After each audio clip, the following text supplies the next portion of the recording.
Vamos lá? Terminar aqui. Ó, na última aula nós falamos sobre a análise do prazo prescricional.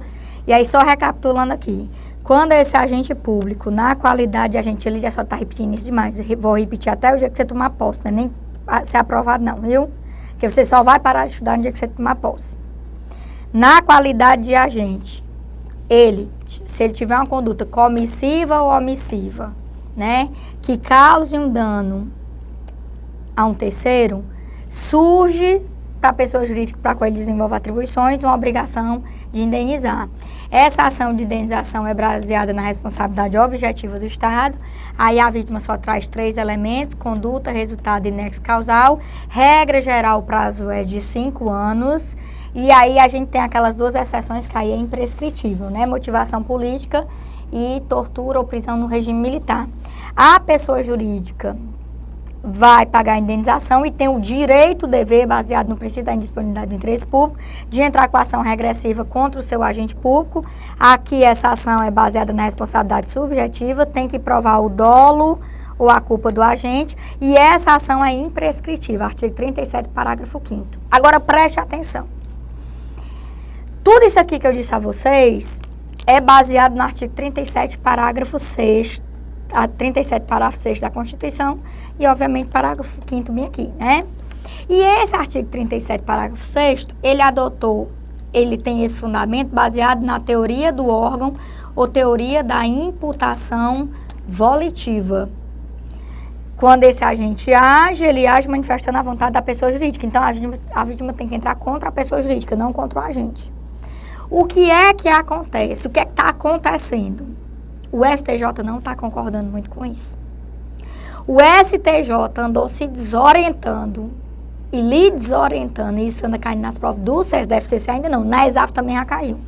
E o STJ está defendendo a tese de que essa vítima pode entrar com ação contra a pessoa jurídica, ou contra o agente, ou contra os dois, deixando de lado a teoria da imputação volitiva. O STF se tremeu todinho. Não, pelo amor de Deus, se desoriente não, STJ. Então, o que é que acontece? Existe um conflito hoje, existe uma divergência hoje entre os 2 tribunais.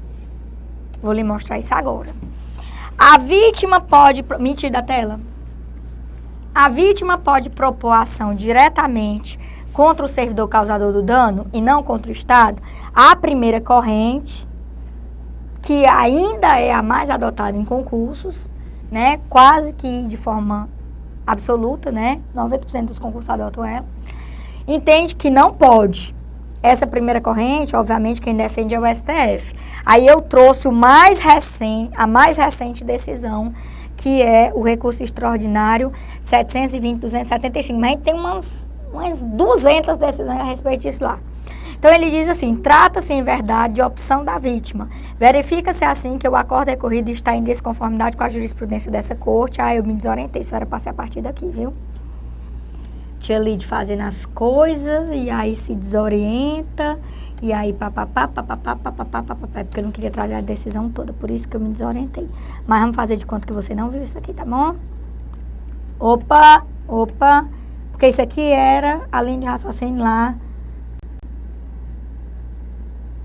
obviamente, da parte autora, que estava decidindo isso, né? Defendendo isso. Então, preste atenção, começa a partir daqui. Verifica-se assim que o acórdão recorrido está em desconformidade com a jurisprudência dessa corte, que se firmou, quer dizer, a jurisprudência da corte se firmou no sentido de não reconhecer a legitimidade passiva do agente público em ações de responsabilidade civil fundadas no artigo 37, parágrafo 6º da Constituição Federal. Sobre o tema, ó, para você ver aí na sua casa: recurso extraordinário 327.904, recurso extraordinário 470.996, agravo de instrumento 552.366, recurso extraordinário 327.904. Tudo isso aqui defende a linha de raciocínio de que a vítima só pode entrar contra a pessoa jurídica, não pode entrar contra o agente. Aí lá vem a segunda corrente, STJ, entende que sim, no RESP 1.325.862, julgamento 5 de setembro de 2013, recentíssimo, né? Ementa, na hipótese de dano causado a particular por agente público no exercício da função, há de se conceder ao lesado a possibilidade de ajuizar a ação diretamente contra o agente, contra o Estado ou contra ambos. Valha-te, Lide, pelo amor de Deus, o STJ se desorientou. Para o STJ, a vítima pode entrar com a ação só contra a pessoa jurídica, ou só contra o agente, ou contra os dois. E aí, contra os dois, ele traz uma ideia que nós chamamos de litisconsórcio passivo. Então, preste atenção no que eu vou lhe dizer. Ele dá a possibilidade do agente, da vítima entrar contra os dois, trazer os dois para a relação. Se a vítima trouxer os dois para a relação, vai haver pluralidade de réus. Numa ação, eu tenho duas partes. Eu tenho o autor e eu tenho o réu. Se eu só tenho um autor e um réu aqui, tranquilo. Se eu tenho dois autores aqui, eu tenho pluralidade de autores. Então, eu tenho o que nós chamamos de litisconsórcio ativo. Se eu tenho dois ou mais réus aqui, eu tenho litisconsórcio passivo. Então, o STJ aceita litisconsórcio passivo, que é trazer os dois para a relação. Também aceita denunciação à lide, os outros não aceitam. Jurisprudência do STF não aceita e a doutrina não aceita. Me bote simultânea. Tia Lídia, agora. Agora só a misericórdia divina, só fazendo questões para você entender, viu? O que é que eu quero que você entenda? Que prevalece ainda esse entendimento aqui, que a vítima só pode entrar contra a pessoa jurídica. O STJ acha que pode entrar só contra o agente, ou só contra o Estado, ou contra os dois. Se entrar contra os dois, a gente tem um litisconsórcio passivo. E ele ainda aceita a denunciação à lide, que é entrar contra o Estado, a vítima entrar contra o Estado e lá o Estado chamar para a relação o agente, por causa de uma regra lá do CPC. Então, o STJ está desorientado e vai lhe desorientar. Mas ainda prevalece esse entendimento aqui, tá bom? A partir de agora, nós vamos fazer a análise de algumas jurisprudências. A gente tinha essa jurisprudência que era polêmica e a gente ainda tem uma, que é sobre o uso da arma de fogo por policial, né? Que aí uma corrente entende que pode, que é responsabilidade objetiva, a outra entende que não é. E as pacíficas também, né? As decisões pacíficas. Me tira da tela. Óbvio, meu povo, que eu não vou esgotar a jurisprudência sobre a responsabilidade civil, senão eu tinha que fazer outro curso só sobre isso, né? Porque a gente tem centenas e centenas de decisões. Mas vamos lá para as mais comuns. Primeiro, responsabilidade das pessoas de direito privado, prestadora de serviço público. Recurso extraordinário 591.874, julgamento 26 de agosto de 2009. Enfatizando a mudança da jurisprudência sobre a matéria, o tribunal, por maioria, negou o provimento a recurso extraordinário interposto contra acordo do Tribunal de Justiça do Estado do Mato Grosso do Sul, que concluíra pela responsabilidade civil objetiva da empresa privada prestadora de serviço público em relação a terceiro não usuário do serviço. Na espécie, a empresa de transporte coletivo fora condenada a indenizar danos decorrentes de acidente que envolveram ônibus de sua propriedade e ciclista, o qual falecera. Inicialmente, o tribunal resolveu questão de ordem suscitada pelo ministro Marco Aurélio no sentido de assentar a necessidade de se ouvir o Procurador-Geral da República, em face do reconhecimento da repercussão geral e da possibilidade da fixação de novo entendimento sobre o tema, tendo o parquê, né, o Ministério Público, o fiscal da lei, se pronunciado em seguida oralmente. No mérito, salientando não ter ficado evidenciado nas instâncias ordinárias que o acidente fatal que vitimara o ciclista ocorrera por culpa exclusiva dele ou em razão de força maior, reputou-se comprovado nesta causalidade entre o ato administrativo e o dano causado a terceiro não usuário de serviço público. E julgou-se tal condição suficiente para estabelecer a responsabilidade objetiva da pessoa jurídica de direito privado nos termos do artigo 37, parágrafo 6º da Constituição. As pessoas de direito público e as de direito privado prestadoras de serviço responderão pelos danos que seus agentes nessa qualidade causaram a terceiros, assegurado o direito de regresso contra o responsável nos casos de dolo ou culpa.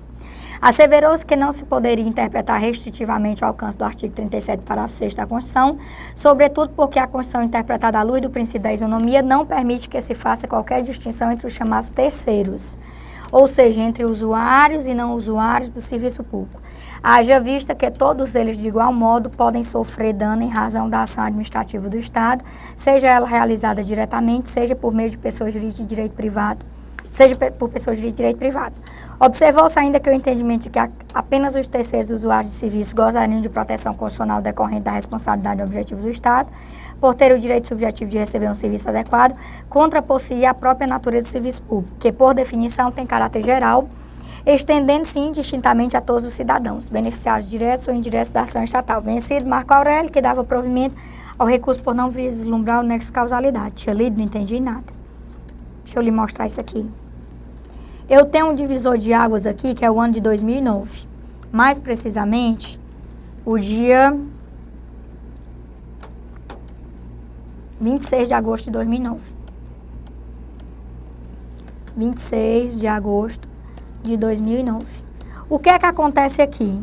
Eu tenho o STF tendo uma posição antes desse período e eu tenho ele tendo uma posição após esse período. Tá certo? Vou mostrar isso para você entender. Eu tenho aqui um ônibus, eu tenho uma empresa de ônibus que é concessionária de serviço, então é delegatária prestador de serviço. Eu tenho um carro aqui e aqui eu tenho Mônica. A Mônica aqui é não usuária de serviço. Não usuária de serviço. Tá certo? Do serviço público. E eu tenho aqui essa empresa de ônibus. Vou botar uma rota aqui de Fortaleza. Parangaba-Papicu, que é uma rota conhecida aqui. Parangaba-Papicu. Esse ônibus aqui faz a rota Parangaba-Papicu. Então, essa empresa de ônibus é uma concessionária de serviço público. Preste atenção nessa história aqui, ó. Cadê? Deixa eu mostrar isso aqui para vocês.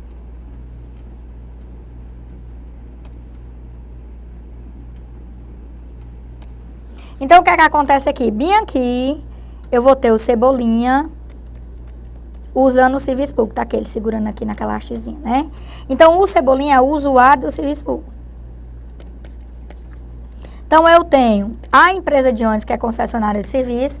Eu tenho o Cebolinha, que é o usuário do... Aliás, a empresa de ônibus, que é concessionária na prestação de serviço público, a delegatária, que aparece no 37, parágrafo 6. O Cebolinha, que é o usuário, e a Mônica não usuária. Aí, esse motorista vai bater na lateral do carro da Mônica, tá certo? Vai bater aqui na lateral. Menino, pelo amor de Deus, misericórdia divina. Vai bater nessa lateral aqui e vai quebrar, e aqui nessa confusão aqui, o Cebolinha quebra a perna. O que é que acontece? Tanto a Mônica como o Cebolinha, eles tiveram um dano decorrente dessa conduta aqui do motorista. Então, surge aqui uma obrigação de reparar um dano. Antes de 2009, a obrigação de reparar o dano da empresa com relação à Mônica era baseada na responsabilidade subjetiva, porque eu usava a regra do Código Civil. Por quê? Porque ela era não usuária de serviço público, ela não estava usando serviço público. E a do Cebolinha era baseada na responsabilidade objetiva, porque ele estava usando o serviço público. Então, isso aqui caía na regra da Constituição Federal. Depois dessa decisão, o entendimento pacificou. Então, agora, eu vou ter aqui a Mônica no seu carro, não usuária de serviço, o Cebolinha aqui usando o serviço público, né? E esse motorista aqui batendo aqui no carro da Mônica. Pronto. Os dois têm direito, sim, o Cebolinha é o usuário do serviço público, né? Que é o usuário. Os dois têm o direito de reparação de dano, mas os dois vão entrar com a ação baseada na responsabilidade objetiva. Por quê? Porque o STF entendeu que agora não interessa se é usuário ou não usuário. Essa empresa aqui está na qualidade de Estado, está na roupagem de Estado. Então, não vai haver distinção. A responsabilidade das prestadoras de serviço é objetiva, independente de ser usuário ou não usuário, tá bom? Caminhando e cantando e seguindo a canção. Responsabilidade civil do Estado por integridade do preso. A situação a linha de raciocínio da situação de garante, né? Recurso extraordinário 272.839. STF. Morte detento por colegas de carceragem, indenização por danos morais e materiais, olha aqui. Detento sob a custódia do Estado, responsabilidade objetiva, teoria do risco administrativo, configuração do nexo de causalidade em função do dever constitucional de guarda. Artigo 5º, inciso 49, né? É 49 aqui? É 49. Responsabilidade de reparar o dano que prevalece ainda que demonstrada a ausência de culpa dos agentes. Então, nessa situação, o Estado é obrigado a indenizar, a responsabilidade é objetiva, em decorrência do artigo 5º, inciso 49 da Constituição, porque o Estado tem o dever de guarda e zelo da integridade física do preso, né? A culpa invigilando aí. Aí, decisão recente aqui, ó, de 2013, que inclusive vai cair em prova, responsabilidade civil, suicídio do preso. STJ, agravamento mental no RESP 1, 305, 259. Direito administrativo e responsabilidade objetiva do Estado, no caso de suicídio do detento. A administração pública está obrigada ao pagamento de pensão e indenização por danos morais, no caso de morte por suicídio do detento, ocorrido dentro de estabelecimento prisional mantido pelo Estado. Nessas hipóteses, não é necessário perquirir eventual culpa da administração. Na verdade, a responsabilidade civil estatal pela integridade dos presidiários é objetiva em face dos riscos inerentes ao meio no qual foram inseridos pelo próprio Estado. Assim, devem ser reconhecidos os referidos direitos em consideração ao disposto nos artigos 927, parágrafo único e 948, inciso 2 do Código Civil. Me coloco simultânea? Pronto. Agora nós vamos falar de duas situações. Tudo que eu falei até agora corresponde a atos administrativos, na função de administrar. Então, o Estado responde objetivamente por suas condutas administrativas na função de administrar, e aí essa responsabilidade em regra é objetiva, mas pode ser subjetiva no caso da omissão genérica, né? Nós vamos analisar agora se há ou não há obrigação de reparar um dano decorrente de atos legislativos e de atos jurisdicionais. Então, o que é que eu preciso lhe dizer? Em regra, o Estado não responde pelos atos legislativos, mas nós temos exceções. Em regra, o Estado não responde pelos seus atos jurisdicionais, mas nós temos exceções. Nós vamos analisar isso agora. Mentira da tela. Responsabilidade civil por atos legislativos. STJ, recurso especial 571.645. Emenda administrativo, cruzados novos bloqueados, MP número 168 de 90, Lei 8.024, correção monetária, BTNF, dano moral, responsabilidade civil por ato legislativo, ausência de declaração de inconstitucionalidade da lei, não cabimento. Consolidado está no âmbito do STJ o entendimento de que a correção dos saldos bloqueados transferidos ao Banco Central deve ser feita com base no BTNF precedente. Apenas se admite a responsabilidade civil por ato legislativo na hipótese de haver sido declarada a inconstitucionalidade de lei pelo Supremo Tribunal Federal em sede de controle concentrado. Recurso especial provido. Me jogue na tela. Pronto? Estou simultânea? Me bota simultânea? Deixa eu lhe explicar uma coisa. Qual é a regra aqui? A regra é que o Estado não responda pelos atos legislativos. Qual é a exceção? Quando eu tenho leis de efeito concreto e eu tenho leis normais que foram declaradas, as duas, que foram declaradas inconstitucionais pelo STF em sede de controle concentrado, né? Aí, obviamente, tem-se o princípio da simetria por causa do TJ. Pode haver responsabilidade do Estado. Tinha lido, não entendi, não. Vou lhe dar um exemplo, que inclusive vai cair em prova. Vamos supor, hipoteticamente, que um município viva da pesca. Aí um prefeito desorientado faz uma lei proibindo a pesca. Óbvio que essa lei, ela causa um dano àquelas pessoas que naquele município, a maioria vive da pesca. Mas o fato dessa lei causar um dano não é suficiente para que se entre com a ação de responsabilidade. É necessário que o judiciário declare essa lei inconstitucional para que depois as pessoas que se sentirem lesadas possam entrar com a ação de indenização. Entenderam a linha de raciocínio? Então, uma lei de efeito concreto, uma lei que cause, que seja declarada inconstitucional, que cause dano, mas que seja necessário que ela seja declarada inconstitucional, as duas, sendo declarada inconstitucional, pode gerar responsabilidade para o Estado. Professora, tem uma lei ali que está me causando um dano. Posso entrar com uma ação de indenização? Não. Você só vai poder entrar se essa lei for declarada inconstitucional. Entendeu? E aqui no Judiciário, responsabilidade civil do Estado por erro judiciário. STF, recurso extraordinário 505.393. Erro judiciário, responsabilidade civil objetiva do Estado. Direito à indenização por danos morais decorrente de condenação desconstituída em revisão criminal e de prisão preventiva. Constituição Federal, artigo 5º, inciso 75. Código de Processo Penal, artigo 630. O direito à indenização da vítima de erro judiciário e daquela presa além do tempo devido. previsto no artigo 5º, inciso 75 da Constituição, já era previsto no artigo 130 do Código de Processo Penal, com exceção do caso de ação penal privada e só um imposto de exoneração quando para a condenação tivesse contribuído o próprio réu. A regra constitucional não veio para aditar pressupostos subjetivos à regra geral da responsabilidade fundada no risco administrativo, conforme o artigo 37, parágrafo 6º da Lei Fundamental. A partir do entendimento consolidado de que a regra geral é a irresponsabilidade, a regra geral, estou na tela não, né? Tire. A regra geral é a irresponsabilidade do Estado por ato de jurisdição, estabelece que naqueles casos, quais são os casos? Erro judiciário e prisão além do tempo devido. A indenização é uma garantia individual e manifestamente não a submete à exigência de dolo ou culpa do magistrado. O artigo 5º, inciso 75 da Constituição é uma garantia mínimo que nem impede a lei, nem impede eventuais construções doutrinárias que venham a reconhecer a responsabilidade do Estado em hipótese que não há de judiciário estrito sensu, mas que é de evidente falta objetiva do serviço público à justiça. Então, preste atenção. Em bote simultânea. Regra geral, o Estado não responde pelos atos jurisdicionais. Os atos de jurisdição, exceção quando eu tenho um erro judiciário e quando eu tenho prisão além do tempo devido. Aí o Estado responde, tá certo? E para finalizar, aqui nós temos uma posição polêmica da jurisprudência. A gente tem uma corrente que entende que sim, uma corrente que entende que não.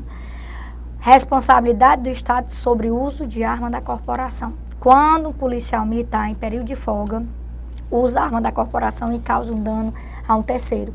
Como é que o Estado se posiciona aí? Ele responde ou ele não responde? Mentira da tela. Preste atenção nessa primeira decisão, todas as duas do STF, para piorar a sua situação, né? Esse aqui, primeira corrente, policial militar, responsabilidade civil, morte acidental, disparo de arma de fogo, policial de folga e a paisana respondendo tiros com a arma da corporação, cujo uso e porte lhe eram proibidos durante a folga. O agente lançou mão de sua qualidade de policial militar, o que leva à responsabilidade objetiva do Estado. Então, essa corrente entende que por ser proibido o uso de arma da corporação, né, fora das atuações, o Estado responde objetivamente. Essa corrente entende que não. Ele diz assim, responsabilidade civil do Estado, lesão corporal, disparo de arma de fogo, pertencente à corporação, policial militar em período de folga. Caso em que o policial autor do disparo não se encontrava na qualidade de agente público. Nessa contextura, não há que falar de responsabilidade civil do Estado. Me bote simultâneo. Tia Lídia, e agora a má notícia, o CESP já usou as duas posições em provas diferentes. Tia Lídia, me diga isso, não, digo. A última posição foi essa, que é a responsabilidade objetiva do Estado, mas ele tem questões dizendo que não existe responsabilidade. Por quê? Porque é um tema polêmico. No mesmo tribunal, no STF, uma turma entende que sim, outra turma entende que não. Entendeu aí a linha de raciocínio? Então, cuidado com essa linha de raciocínio. Uns entendem que, independente dele estar de folga ou não, a responsabilidade é objetiva do Estado porque deixou ele levar a arma da corporação. Outro entende que, mesmo ele estando de folga e levando a arma da corporação, se ele não estiver na qualidade de agente, o Estado não responde. Tia Lídia, pelo amor de Deus. Minha gente, isso é só o começo do novelo. Nós temos tantas polêmicas, mas é porque eu não tenho como esgotar isso aqui. Só resolvendo prova, né? E agora, para finalizar nosso curso maravilhoso, que durou séculos, amém, nós vamos fazer questões sobre responsabilidade civil, controle e improbidade. Aí eu vou me despedir de vocês, tá bom? Me tire da tela, que agora eu vou só responder as questões. Vamos lá. Pronto? Vamos começar aqui com a questão da FCC, né? Preste atenção. De acordo com a separação dos poderes constitucionalmente estabelecida, a função de administrar incumbe ao Poder Executivo. A administração pública, no desempenho das tarefas inerentes a essa função, a. Admite controle do poder externo, tanto dos órgãos que integram a estrutura da administração quanto do Tribunal de Contas, cuja análise de meta é mais restrita que o controle desempenhado pelo Poder Judiciário, que o faz sem distinção. Tia Lídia, certo ou errado? É errado. Controle externo não é feito por órgãos. Órgãos faz controle interno, tá certo? E essa ideia aqui é muito discutida. Poder Judiciário faz controle sem distinção também não, né? B. submete-se a controle externo exercido pelo Legislativo, com auxílio do Tribunal de Contas, que pode abranger a análise de critérios que excedem a legalidade, tal como a economicidade. Corretíssimo! Artigo 70 e 71 da Constituição Federal. C. Submete-se a controle externo do Poder Judiciário, vedada a interferência de outros órgãos ou entes, ainda que da mesma esfera de governo, em especial quando se tratar de atuação discricionária. É errado, né? Óbvio que não é vedada essa interferência. A própria administração faz controle interno, né? Súmula 473 do STF. Admite controle interno de outros órgãos, entes ou poderes. Vedado controle externo no que se refere aos aspectos discricionários da atuação. Controle interno de outros órgãos faz controle interno. E aqui é um ponto polêmico também, viu? Que é vedado controle externo no que se refere a aspectos discricionários da atuação. Existe uma polêmica com relação a isso. Submete-se a controle interno pelos órgãos que integram sua própria estrutura e a controle externo desempenhado pelo Tribunal de Contas e pelo Judiciário, vedado na análise de qualquer aspecto discricionário. De qualquer não, né? Cuidado com isso aqui. Então, o item correto é o item B de bola. Com relação ao controle interno da administração pública, que é o TCU, julgue os itens consecutivos. Vamos nós. 2. O TCU tem o dever de prestar ao Congresso Nacional, a qualquer de suas casas ou de suas comissões, informações sobre a fiscalização contábil, financeira, orçamentária, não estou aparecendo não, né? Orçamentária, operacional e patrimonial que executar, bem como sobre os resultados de auditoria e inspeção que realizar. Certo ou errado, Tchelite? Certíssimo, viu? Isso aqui está previsto, ó, no artigo 71, inciso 7 e parágrafo 4º da Constituição Federal. Uma autoridade pública federal responsável pelo sistema de controle interno que, após tomar conhecimento de uma irregularidade ou ilegalidade praticada no âmbito do que atue, dela não der ciência ao TCU, estará sujeita a ser solidariamente responsabilizada pelo ato irregular ou ilegal. Certo ou errado, Tchelite? Certo também, né? Artigo 74, parágrafo 1º da Constituição. Ela responde de forma solidária, tá bom? Estudem controle interno, estude controle interno. Agora vamos para a questão de número 4, né? Sobre improbidade administrativa. Um servidor público federal dispensou licitação fora das hipóteses previstas em lei, o que motivou o MP a ajuizar a ação de improbidade administrativa imputando ao servidor a conduta prevista no artigo 10, inciso 8 da Lei 8429, segundo o qual constitui ato de improbidade administrativa qualquer ação, omissão, dolosa ou culposa que enseje perda patrimonial, desvio, apropriação, malbaratamento ou dilapidação dos bens públicos, notadamente o ato que frustrar a licitude do processo licitatório ou dispensá-lo indevidamente. Com base nessa situação hipotética, julgue os itens que se seguem. 4. Na hipótese de sentença condenatória, o juiz poderá, de acordo com a gravidade do fato, aplicar ao servidor pena de multa e deixar de aplicar a suspensão de direitos políticos, ambas previstas em lei. Certo ou errado, Tchelite? Corretíssimo. O que foi que você aprendeu? Que elas podem ser isoladas ou cumulativas. Está no próprio caput do artigo 12 da Lei 8429. Eu ainda lhe mostrei uma jurisprudência do STJ, né? Aí, 5. No caso o MP não tivesse ajuizado a referida ação, qualquer cidadão poderia ter ajuizado a ação de improbidade subsidiária. Errado. O que foi que eu lhe ensinei? Só existem 2 legitimados para ação de improbidade. O MP ou a pessoa jurídica interessada, tá bom? Cidadão vai entrar com a ação popular, não com a ação de improbidade, tá certo? Tranquilo aqui? Tudo dominado? Pronto, agora vamos lá. 6ª questão. Considerando o disposto na lei de improbidade administrativa, assinale a opção correta. Quando o ato de improbidade causar lesão ao patrimônio público, caberá à autoridade administrativa responsável pelo inquérito determinar a indisponibilidade dos bens do indiciado. Não é a autoridade que determina a indisponibilidade. Foi o que você aprendeu, que ela representa o MP e o MP vai pedir essa indisponibilidade lá no judiciário. Pelo amor de Deus, cuidado com isso aqui, tá certo? Aí, B, os atos de improbidade administrativa praticados por todas as categorias de agentes públicos, servidores ou não, serão punidos na forma da lei de improbidade administrativa, estando o sucessor daquele que causar lesão ao patrimônio público, sujeito às combinações dessa lei até o limite do valor da herança. Minha gente, é o seguinte, o SESC considerou essa questão correta. Muita gente entrou com recurso, porque vocês sabem que existe um grupo de agentes públicos, que são os agentes políticos, que não se submete à Lei 8429, né? Se submete a 1079 ao próprio regimento interno. Mas não adiantou muito o recurso não, viu? Isso aqui, segundo o disposto da lei, o que o CESP alegou é que ele estava analisando a lei em si, não a jurisprudência. Então, segundo a lei, está previsto nos artigos 2º, 3º e 8º. Vai entender o CESP, né? C. O agente que adquire para outrem no exercício do mandato, bem cujo valor seja desproporcional à evolução do seu patrimônio ou renda, pratica ato de improbidade administrativa que atenta contra os princípios da administração. Não, senhor. Preste atenção.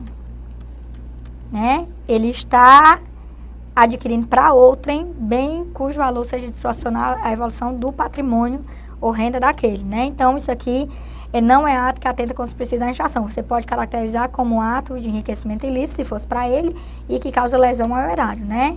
Aí eu quero que você veja os artigos 9 e 10. Se for para ele, enriquecimento ilícito. Para outro, lesão ao erário. O servidor que permite a utilização de veículo de propriedade doente em serviço particular pratica ato de improbidade que importa enriquecimento ilícito. Não. É ato que causa lesão ao erário. Isso aqui está previsto no artigo 10. Inciso 2. É o servidor que indevidamente retardar a prática de ato de ofício não estará sujeito a qualquer sanção prevista na lei de improbidade, pois, segundo a legislação de regência, a conduta descrita como ato de improbidade que atenta contra os princípios da administração pública consiste em deixar de praticar o ato. Errado. Ele vai praticar um ato que atenta contra os princípios da administração pública, né? Tranquilo? Agora vamos lá. Questões de responsabilidade civil que a gente já tinha comentado aqui e agora vai terminar de fazer, né? Considere que um cidadão tenha falecido ao colidir seu veículo com uma viatura da Polícia Militar devidamente estacionada. Presta atenção, a viatura da polícia estava estacionada no posto policial, parada. E que o exame laboratorial quase não sai, meu povo. Demonstrou que o indivíduo conduzia seu veículo sob o efeito de bebidas alcoólicas. O cidadão lá. Nessa situação, o poder público será isento de responsabilidade, visto que houve participação total do lesado na ocorrência do dano. Certo ou errado, Tia Lide? Certo. Isso aqui é uma causa de excludente de responsabilidade. Aqui é culpa exclusiva da vítima. Tá certo? Culpa exclusiva da vítima. 8ª questão. Estamos terminando. Quantos minutos eu já tenho aí? 32? Vixe, Maria, já extrapolei. Vale-me Nossa Senhora, misericórdia divina. Caso ocorra o suicídio de um detento dentro do estabelecimento prisional mantido pelo Estado, a administração pública, segundo o entendimento recente do STJ, ó, como o SESC não brinca serviço, a decisão do STJ, ó, acabei de lhe mostrar, é de 2013, a questão é de 2013, viu? Aí, ó. Aqui. Abril de 2013. E a questão de 2013. Rapaz, esse CESP não brinca em serviço. E detalhe importantíssimo, ó. O concurso é para analista técnico administrativo, viu? Estará, em regra, obrigado ao pagamento da indenização por danos morais. Certo ou errado? Certíssimo. RESP 1.305.259. Tá certo? Penúltima questão. Diz-se na linguagem comum que o poder público responde civilmente com ou sem culpa.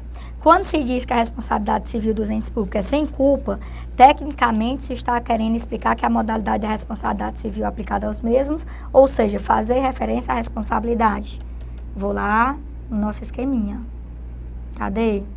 Me desoriente não. Ó. Responsabilidade com culpa, subjetiva. Responsabilidade sem culpa, objetiva. Regra geral do Código Civil, subjetiva, mas pode ter objetiva. Regra geral do Estado, objetiva, mas pode ter subjetiva. Então, ele pode responder sem culpa ou com culpa, tá bom? Vamos lá. Então, preste atenção. Ele quer saber o que é que se encaixa em responsabilidade sem culpa. A. Objetiva, modalidade de responsabilidade civil que prescinde, quer dizer, que não necessita de comprovação da culpa do agente público, embora não afaste a necessidade de demonstração do nexo de causalidade entre os atos e os danos por este causado.